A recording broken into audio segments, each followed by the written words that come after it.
దేశంలో అన్ని చేంజ్ అయ్యాయి, మీ నగలు కూడా చేంజ్ చేయండి. మీ పాత నగకు గ్రాముకి 150 రూపాయలు ఎక్స్ట్రా పొంది కొత్త నగలు తీసుకోండి.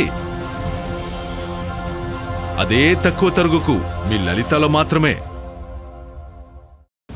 వైసీపీ అధినేత జగన్మోహన్ రెడ్డి విశాఖ పర్యటనపై జనసేన ఎమ్మెల్యేలు వంశీకృష్ణ శ్రీనివాస్, పంచుకల రమేష్ బాబు తీవ్ర స్థాయిలో ధ్వజమెత్తారు. గత వైసీపీ ప్రభుత్వ హయాంలో మత్స్యకారులను జగన్ పూర్తిగా నిర్లక్ష్యం చేశారని, నాడు మరణించిన మత్స్యకారుల కుటుంబాలకు కనీస పరిహారం కూడా అందించలేదని ఆరోపించారు. కానీ కూటమి ప్రభుత్వం అధికారంలోకి వచ్చిన వెంటనే మానవత్వంతో ఆనాటి బాధితులకు కూడా పరిహారం అందించి ఆదుకుందనన్నారు. 5 ఏళ్ల అధికారంలో ఉండి మత్స్యకారులను కన్నెత్తి చూడని జగన్ ఇప్పుడు ప్రతిపక్షంలోకి రాగానే ముసలి కన్నీరు కారుస్తున్నారని విమర్శించారు. వైసీపీ నేత కుమారుడు బైక్ ప్రమాదంలో ఒకరి మరణానికి కారణమైతే బాధ్యత లేకుండా అతనిని చిన్నపిల్లాడు అంటూ సమర్థించుకోవడం సిగ్గుచేటన్నారు.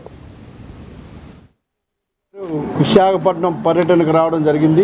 5 సంవత్సరాల పాటు ఈ రాష్ట్రాన్ని గాలికి వదిలేసి అధికారంలో ఉన్నప్పుడు అటు ప్రజలు గాని కష్టంలో ఉన్న వాళ్ళు ఎవరు కూడా కనిపించకపోగా చెత్త పాలిటిక్స్ చేసి ఈ రాష్ట్రంలో ప్రజలు చిత్తుగా ఓడించడం జరిగింది. ఇప్పటికైనా బుద్ధి వస్తుందని చెప్పేసి ప్రజలందరూ కూడా అనుకుంటున్నా కూడా తనలో ఎటువంటి మార్పు లేదు అనడానికి నిన్న విశాఖ పర్యటనే మీకు ఉదాహరణగా చెప్పొచ్చు. ఎవరైనా కష్టంలో వచ్చిన వాళ్ళకి దగ్గరికి వస్తే ఫ్లెక్సీలు పెట్టుకుంటారండి. విశాఖపట్నం సౌత్ అంతా జెండాలు పాతుకుంటారండి. నగరం అంతా సుందరీకరణ చేస్తారా?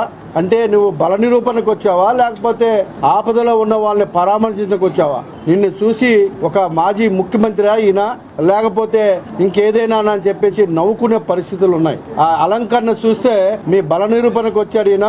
మత్స్యకార సోదరుల మీద అభిమానంతో కాదు, ఈయన అంతా ఇంకా మారడు అని చెప్పేసి ప్రజలందరూ కూడా నవ్వుకునే పరిస్థితి ఉంది. అంతటితో ఆగారా? అక్కడికి వెళ్ళి నేను అది చేస్తాను ఇది చేస్తాను అంటా ఉన్నారు.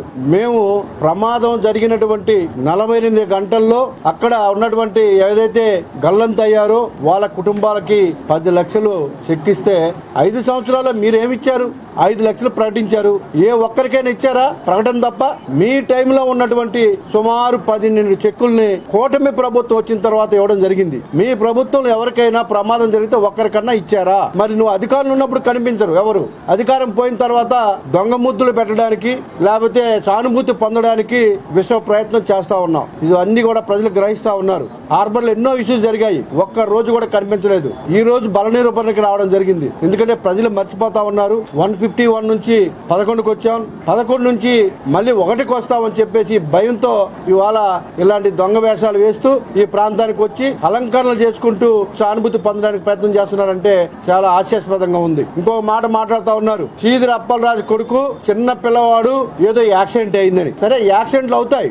యాక్సిడెంట్ చేసిన వ్యక్తి ఆ యాక్సిడెంట్ ఏదైతే ప్రమాదంలో గాయపడ్డారో ఆ వ్యక్తిని గానీ హాస్పిటల్కి తీసుకుంటే ఇవాళ అబ్బాయి బతికేవాడు. గుద్దేసి వెళ్ళిపోయి ఇంకొక అబ్బాయిని ఆ ప్లేస్ లో పెట్టి ఒక రోజంతా డ్రామా చేసి 9 లక్షలు ఇస్తామని చెప్పేసి ఒక అగ్రిమెంట్ చేసుకుని వాళ్ళకి 9 లక్షలు దఫదపాలుగా ఇస్తామంటే మళ్ళీ పెద్దలు తిరుగుబాటు చేస్తే 9 లక్షలు ఇచ్చి ఆ కేసుని తప్పుదారి పట్టించడానికి చిన్నపిల్లడు చేస్తాడు ఆ పనులు. ఏం శ్రీధర్ అప్పలరాజు తెలియకుండా జరిగినాయా? అది చిన్నపిల్లడు తప్పు చేయడం అంటారా? అంటే ఒక నిండు ప్రాణాన్ని గుద్దేసి వెళ్ళిపోతే తప్పు లేదా? చిన్నపిల్లవాడు ఇలా జరుగుతాయంటారా? అంటే నీ 5 సంవత్సరాల ముఖ్యమంత్రి పరిపాలన ఏ విధంగా జరిగిందో దాన్ని బట్టే అర్థమవుతా ఉంది ప్రజలకి. గుద్దేసి వెళ్ళిపోయి ఇంకొకరిని పెడుతూ చూస్తూ ఉంటే చిన్న పిల్లడు గుద్దేశాడు. ఏంటయ్యా మీరు మాట్లాడుతున్నారు?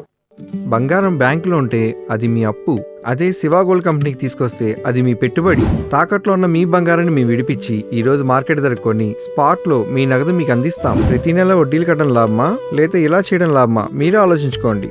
శివ గోల్డ్ కంపెనీ, అప్పులేని ఆనందకరమైన రేపటికి సరికొత్త మార్గం. జస్ట్ ఒక కాల్ చేయండి. తాకట్లో ఉన్న మీ బంగారాన్ని విడిపించి ఈ రోజు మార్కెట్ రేట్కే కొనబడును.